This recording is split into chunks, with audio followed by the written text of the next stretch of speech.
There is a particular kind of tiredness that settles into a person's shoulders after a long flight with a sleeping child.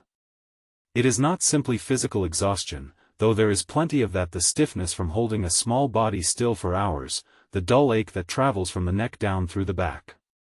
It is something else, too. A tenderness. A vigilance that does not turn off even when everything around you suggests it could.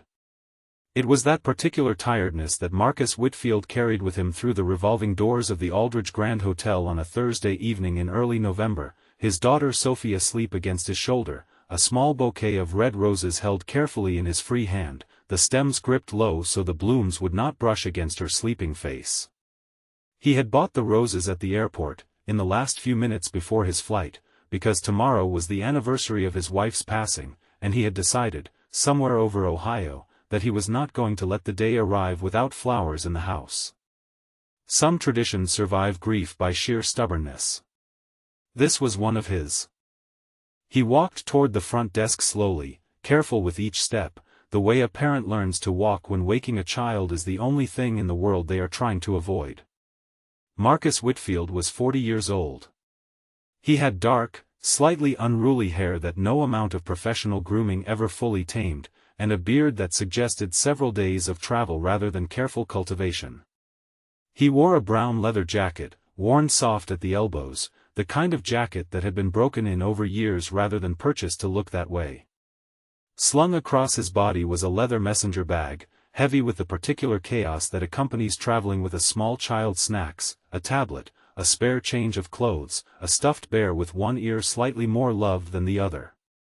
Sophie, 6 years old, slept against his shoulder with the complete and unguarded trust that children carry before the world has taught them to be careful. Her pink jacket was rumpled from the flight.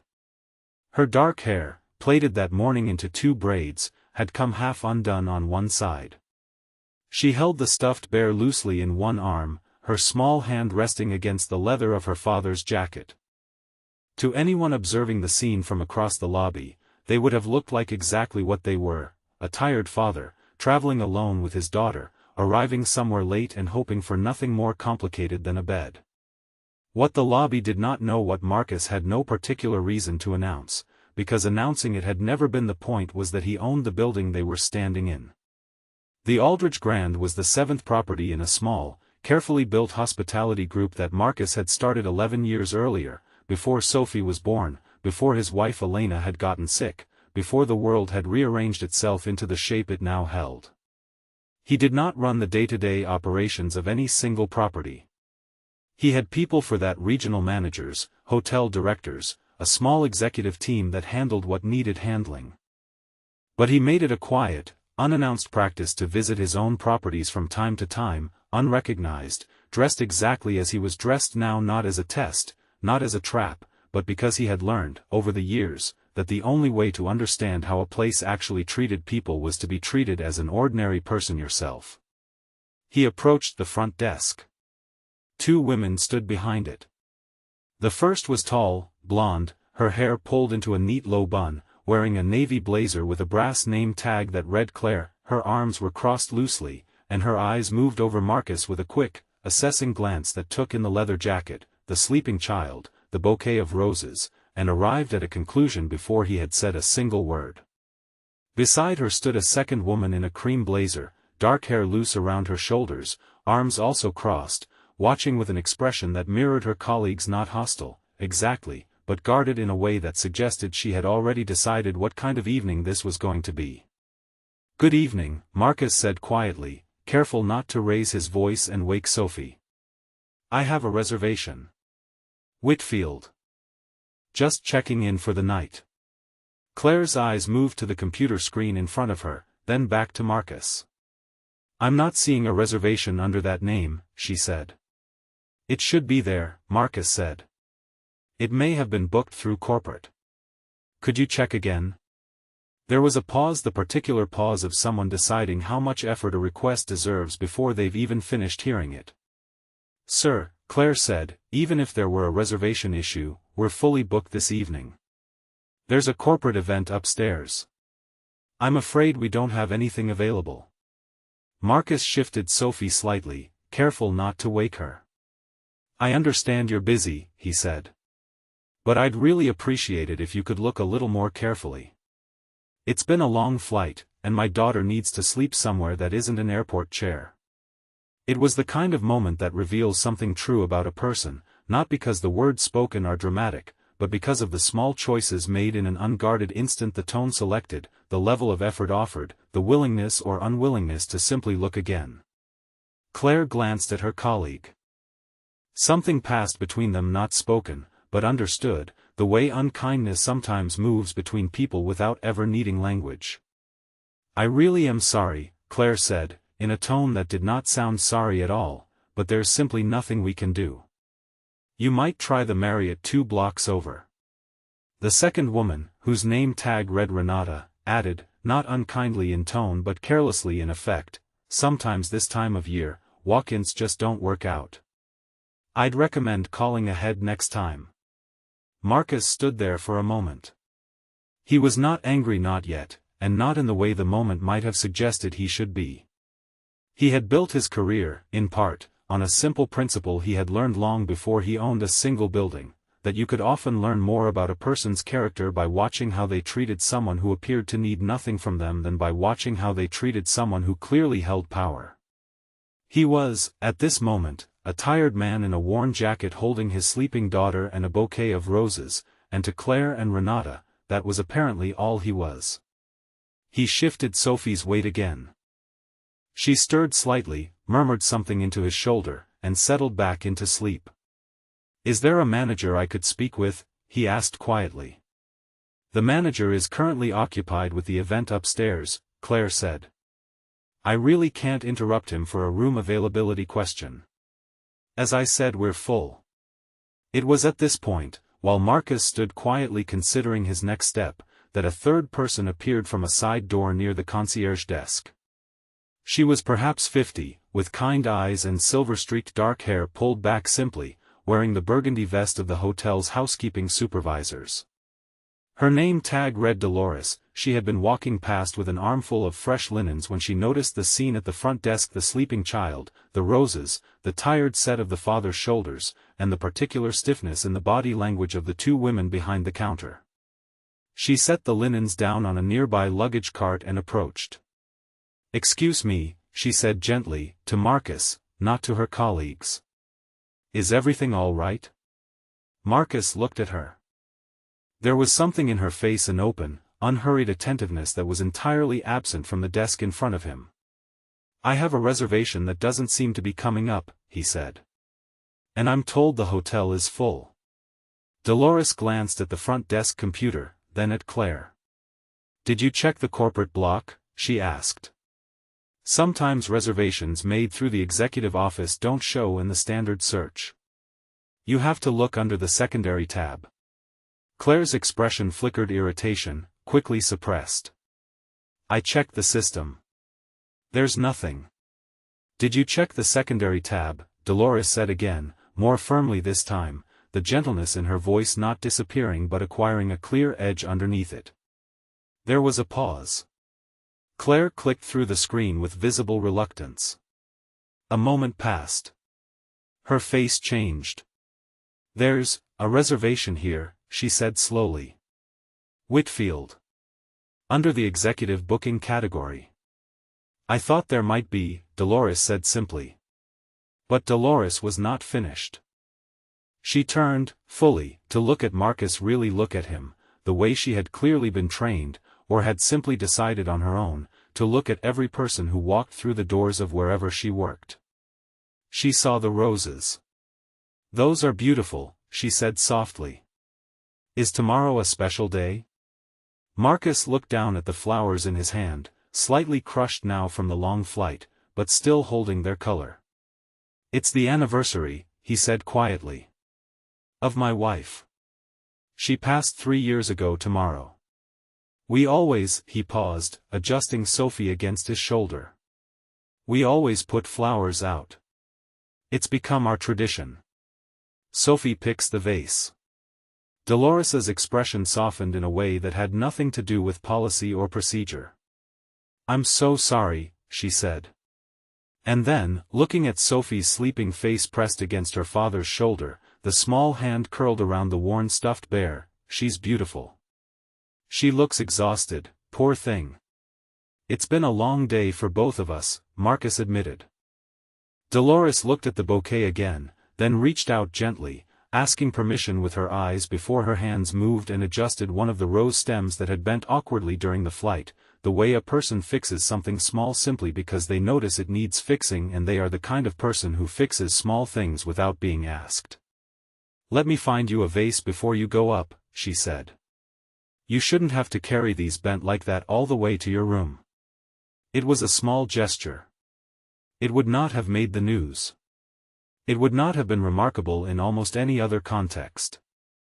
But Marcus Whitfield, who had spent 11 years building a company around a simple principle that hospitality is not a department, it is a character trait, and you cannot train it into someone who does not already carry the instinct, felt something settle in his chest that he had not felt since walking through the revolving doors. Someone, finally, had seen him. Not the reservation. Not the inconvenience of a late check-in. Him tired, grieving, traveling alone with his daughter, holding roses for a wife who was no longer there to receive them. "Thank you," he said. "That's very kind." "It's nothing," Dolores said, already turning to retrieve a vase from behind the concierge desk. "It's the least this place can do, after keeping you standing here so long." She said the last part loudly enough that Claire and Renata both heard it clearly. What happened next unfolded the way these things sometimes do, not through anger, but through simple, unavoidable clarity. Marcus checked in. The reservation, once properly located, was confirmed a suite on the 9th floor, booked weeks earlier through his own corporate office, the kind of routine booking that should never have required this much difficulty to locate.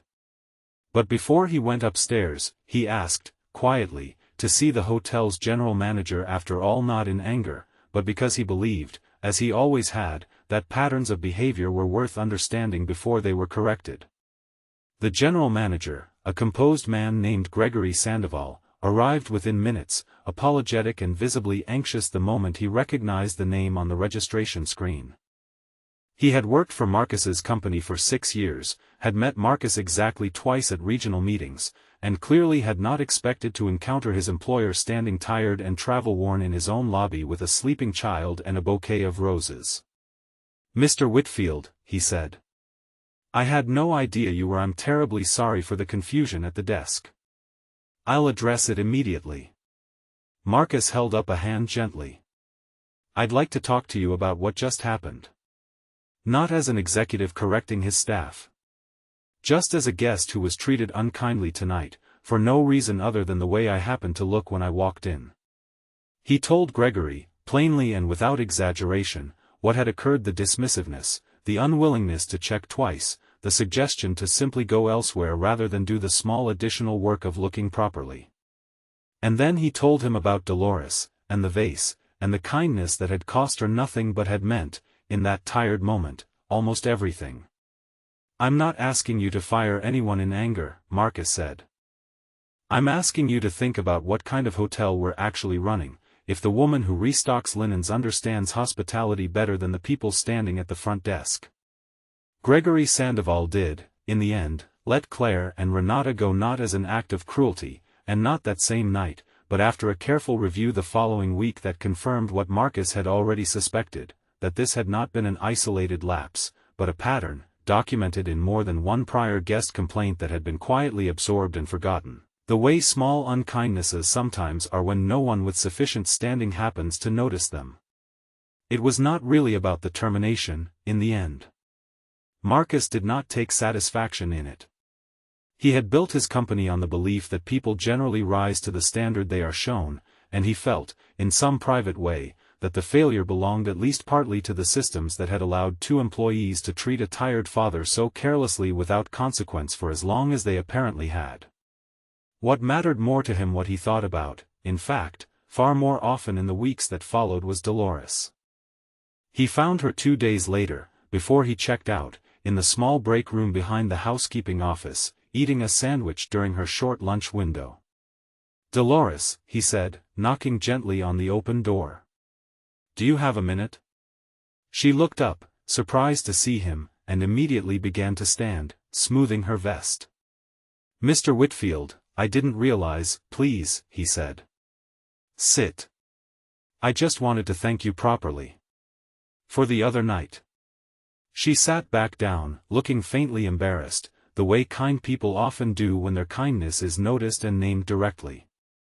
It was nothing, she said. I just don't like seeing people treated like that. Especially not a father traveling alone with a little one. I raised 3 kids by myself after my husband passed. I know what that kind of tired looks like. Marcus nodded slowly. I didn't know that, he said. Not many people ask, Dolores said simply, without bitterness, just as a fact about how these things tend to go. He sat down across from her. I'd like to ask you something, he said. I'm restructuring our regional training program, the one that teaches new hires what hospitality actually means, beyond the script. I think you'd be very good at helping design it. Actually, I think you'd be better at it than most of the people currently doing the job. Dolores blinked. I clean rooms, Mr. Whitfield. I'm not a trainer. You saw a tired man and a sleeping child and a bent flower stem, Marcus said, and you fixed all 3 things without being asked, in about 90 seconds, while 2 trained desk staff stood 3 feet away and saw nothing at all. That's not a small skill. That's the entire skill. I'd like to pay you properly to teach it to other people. Dolores accepted, after several days of careful consideration and one long phone call with her oldest daughter, who told her, in no uncertain terms, that she would be a fool to turn down what was being offered.